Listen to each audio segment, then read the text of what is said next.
আমার পাশের গ্রামে একটা মোটামুটি মিডিয়াম একটা পরিবারের ছেলের সাথে আমার বিয়ে দিয়েছে। উনি আসলে বিদেশে থাকেন।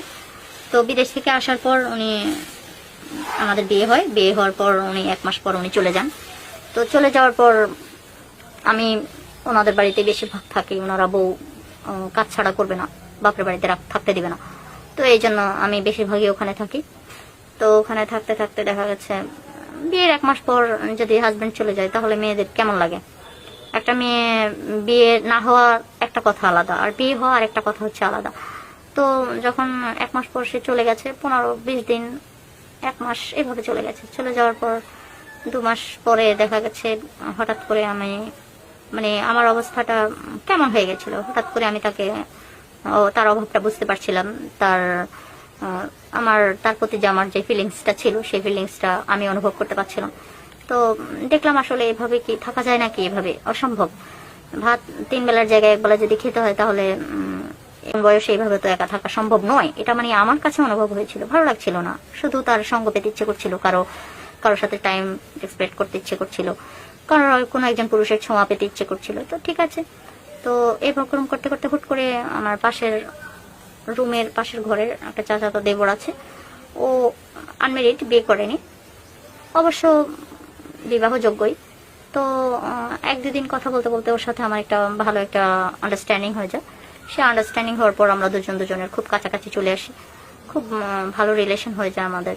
রিলেশন হয়ে যাওয়ার পর আমি বাড়িতে আর না থেকে তখন আমি শুধু ছল খুঁজি কি করে আমি আমার বাপের বাড়ি যাব। আমি আমার বাপের বাড়ি গেলে, বাপের বাড়ি যাওয়ার কথা বললে ওকে নিয়ে বের হতে পারি। ওকে নিয়ে বের হয়ে দেখা গেছে আমরা কোথাও হোটেলে গিয়ে সময় দিই। হোটেলে গিয়ে দুজনের সাথে সময় দিই, গল্প করি, ভালোবাসি, ইত্যাদি যা যা দরকার। তো ওর সময় দেওয়ার জন্যই আমি খালি ফাঁকি বাজে দিই কি করে আমি আমার বাপের বাড়ি যাব, ওই ছলগুলো খুঁজি। তারপরে কিছুদিন পর দেখলাম যে ওই ছেলেটাকে আমার আর ভালো লাগছে না। ওর চালচলনটা একটু চেঞ্জ হয়ে গেছে। ওই যে বলে না, খাওয়া শেষ হয়ে গেলে আর দরকার হয় না, ভালো লাগে না। তো চলে গেছে। তো যাগা, আমার জন্য কি ছেলের অভাব নাকি? আমি যতটা সুন্দর স্মার্ট যুবতী একটা মেয়ে, তাহলে আমার কি ছেলের অভাব? যে ছেলে দেখবে সেই ছেলে পাগল হয়ে যায়।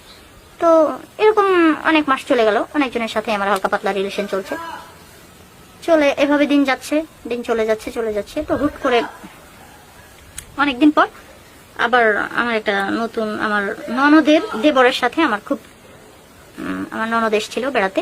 তার সাথে ওর দেবর এসেছিল। ওর দেবরকে দেখে আমার খুব ভালো লেগে গেছিল।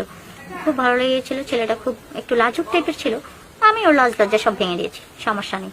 পরে ওকে বললাম আমার ননদ চলে যাবে, তো ওকে আমি বললাম, ফোন নাম্বার দিয়েছি যে তুমি আমার ফোন নাম্বারটা নিয়ে যাও, নিয়ে যাওয়ার পর কথা বলো। ও ফোন দিয়েছে।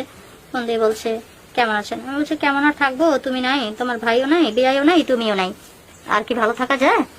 তো বলছে তাই নাকি। পরে ইদানিং আবার এই বিষয়গুলো নিয়ে কিন্তু আমার হাজবেন্ডের বাড়িতে অনেক কানা ঘোষা চলছে। ওর সাথে আমি ঘুরে বেড়াই, সময় দিই, কি করে যেন ওরা জেনে গেছে, অনেক ঝামেলা চলছে। রোজ এগুলো নিয়ে বাড়িতে একটু গ্যাঞ্জামও হয়। যাই হোক, তাদের মতো তারা, আমার মতো আমি।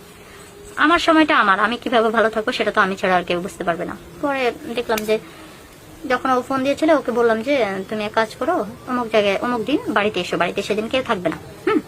তো ওকে বাড়িতে ডেকে নিয়ে এসে বাড়িতে আসতে বললাম। ও বাড়িতে আসলো। এর মধ্যে আমাকে আমার বাবার বাড়ি থেকে আলটিমেট দেওয়া হয়েছে যে আমি যদি আর এই ধরনের কিছু করি তাহলে আমাকে আমার বাবার বাড়ি পাঠিয়ে দেবে। এরকম আলটিমেট দেওয়ার পরেও আসলে কে কার কথা শুনে? আসলে এই বয়সটা তো কারোর কথা শুনে মেনে নিজেকে আটকে রাখার মতো বয়স নয়, বা সময়ও নয়।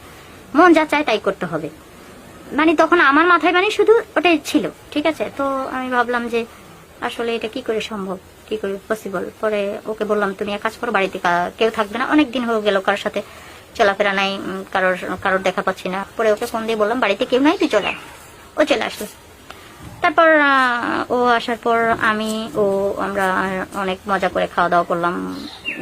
রাতের খাবারটা খেলাম। খাওয়া দাওয়ার পর আমার শ্বশুর বললো যে আমি একটা মেয়ের বাড়ি যাচ্ছি, এই কথা বলে উনি চলে গেলেন। আসলে আমি জানি না যে উনি কোথায় গেছে, আমাকে বললো যে উনি ওনার মেয়ের বাড়িতে যাচ্ছে। তো গেছে, ভালো কথা, যাক। পরে আমি বললাম যে আচ্ছা। পরে আমরা দুজন রাতে আমি খুব ভালো ভালো খাওয়া দাওয়া রান্না করলাম ওর জন্য। রান্না করার পর দুজনে একসাথে খেলাম। খাওয়া দাওয়ার পর রাতে অনেক রাত ধরে বসে বসে গল্প করলাম। গল্প করার পর দুজন ঘুমোতে গেলাম। ঘুমোতে যাওয়ার পর আমি বসে আছি, ও খালি একটু লজ্জা করছে। পরে আমি মোছামুছি করে নিচ্ছি। ওই সময় দেখা গেছে হুট করে ঘরের দরজায় হালকা একটু শব্দ হলো, তো আমি আর মনে করলাম এমনি বাতাসে, কিছু না করে আমরা আমাদের কাজে লেগে গেলাম। ব্যাস ও বিভিন্ন ধরনের ডগ স্টাইলে এইটা সেটা বিভিন্ন ভাবে, আমরা অনেকদিন পর ওকে কাছে পেয়েছিলাম। ও তো অবিবাহিত একটা ছেলে, আমার মতো একটা মেয়েকে পেলে, মহিলাকে পেলে কি হয়। পরে দেখা গেছে করছিলাম, ওই করার মাঝখানে দেখা গেছে এসে দরজা আরেকবার ঠক করে উঠলো। ওকে আমি বলছি দূর, পরে ও বলছে দেখ যাই করে করুক, এই সময় আর ওঠা যাবে না। বলতে ঠিক আছে। পরে চলছে আমাদের কার্যক্রম, আমরা ও করছে, আমি ও করছে, করতে করতে দেখা গেছে শেষ হবে, শেষ মুহূর্তে ও নেমে যা দরজা ধাক্কা দিয়ে আমার হাজবেন্ড ঘরের ভিতরে ঢুকে পড়লো। হায় হায়, তখন তো একেবারে মানে মান সম্মান আর নাই। ও তো আমার কোনো নামতেই পারে নাই। তারপর তড়িঘড়ি করে ও নেমে গেল, নেমে যাওয়ার পর কোনো মতো গামছা দিয়ে নিজেকে ঢেকে নিল। আমি তো ওইভাবে কোনো মতো লেপটা আমার গায়ে টান দিয়ে নিলাম। নেওয়ার পর আমার শ্বশুর, আমার হাজবেন্ড সবাই বলছে, আমার শ্বশুর বলছে দেখছিস কি কর্মকাণ্ড করে তোর বউ, তোকে তো বলি তুই তো বিশ্বাস করিস না।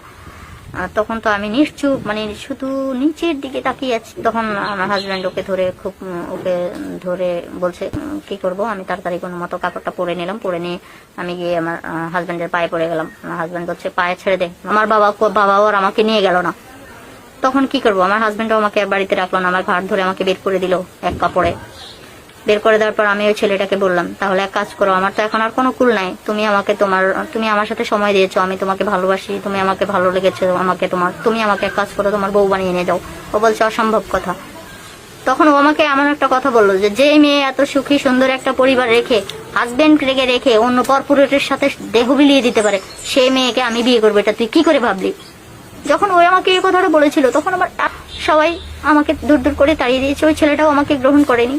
তারপর আর থেকে আমি আমার জীবনটা একাই কাটাচ্ছি। আসলে আমি চাই যে সবাই, স্বামীরা প্রবাসে যায় অনেক কষ্ট করে নিজের স্ত্রীর শখটা, চাহিদাটা পূরণ করার জন্য, সুখে রাখার জন্য পুরো পরিবারকে। আর আমরা স্ত্রীরা সেটা বুঝি না, আবার ভালোবাসা ত্যাগ করে বিদেশে যাই শুধুমাত্র সবাইকে খুশি রাখার জন্য, হ্যাপি রাখার জন্য। আমরা সেই মেয়েরাই তাদের ভালোবাসাটা বুঝি না, তাদের ভালোবাসাটা বোঝার চেষ্টা করি না, তাদের কষ্টটা দুঃখটা বোঝার চেষ্টা করি না আমরা। আর সেই জন্য আজকে আমাকে সর্বশান্ত হয়ে সর্বহারা হতে হলো। আমি চাই না আপনারা কেউ এরকম ভাবে সর্বহারা হয়ে যান। সবাই একবার হলেও ভিডিওটা দেখবেন, একবার হলেও গল্পটা শুনবেন, তাহলে সবার বিবেকটা একটু হলেও নাড়া দেবে। সবাই ভালো থাকবেন, আমার জন্য দোয়া করবেন।